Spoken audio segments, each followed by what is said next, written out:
اعوذ باللہ من الشیطان الرجیم بسم اللہ الرحمن الرحیم قال رسول اللہ صلی اللہ علیہ وآلہ وسلم یقول اللہ تبارک و تعالی فی کل لیلۃ من شہر رمضان 3 مرات۔ رسول خدا صلی اللہ علیہ وآلہ وسلم نے ارشاد فرمایا کہ خداوند عالم ماہ مبارک رمضان کی ہر رات اپنے بندوں سے مخاطب ہو کر 3 مرتبہ آواز دیتا ہے۔ خود پروردگار عالم اپنے بندوں سے ہم کلام ہو رہا ہے۔ پروردگار عالم ارشاد فرما رہا ہے حل من سائل فاعطیہ سؤلا، اے میرے بندو کیا تمہارے درمیان کوئی ہے جو مجھ سے سوال کرے، اپنی حاجتوں کو طلب کرے، میں تمہاری حاجتوں کو پوری کروں گا۔ اللہ اکبر۔ خود پروردگار عالم کہہ رہا ہے اے میرے بندو اپنے سوالات لے کر دنیا کے پاس مت جانا ورنہ دنیا تمہیں ذلیل کر دے گی۔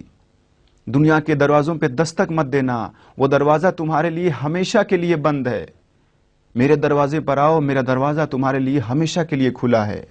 پھر اللہ فرما رہا ہے حل من تائب فاتوب علیہ، اے میرے بندو کیا تمہارے درمیان کوئی ہے جو توبہ کرے، میں تمہاری توبہ کو قبول کروں گا، بس ایک مرتبہ صدقے دل سے میری بارگاہ میں آ جاؤ۔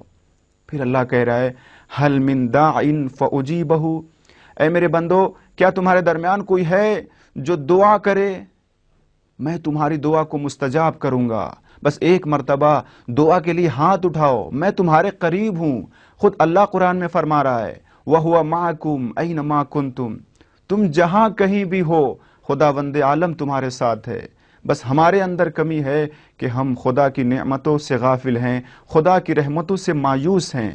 میرے عزیزو، میرے دوستو، ہمیں سمجھنا ہوگا کہ ہمارے دلوں کا مالک اور حاکم صرف خدا ہے، صرف خدا ہے۔ پروردگارہ ہم سب کو راہ مستقیم پر ثابت رہنے کی توفیق مرحمت فرما۔ وآخر الدعوانا ان الحمد للہ رب العالمین۔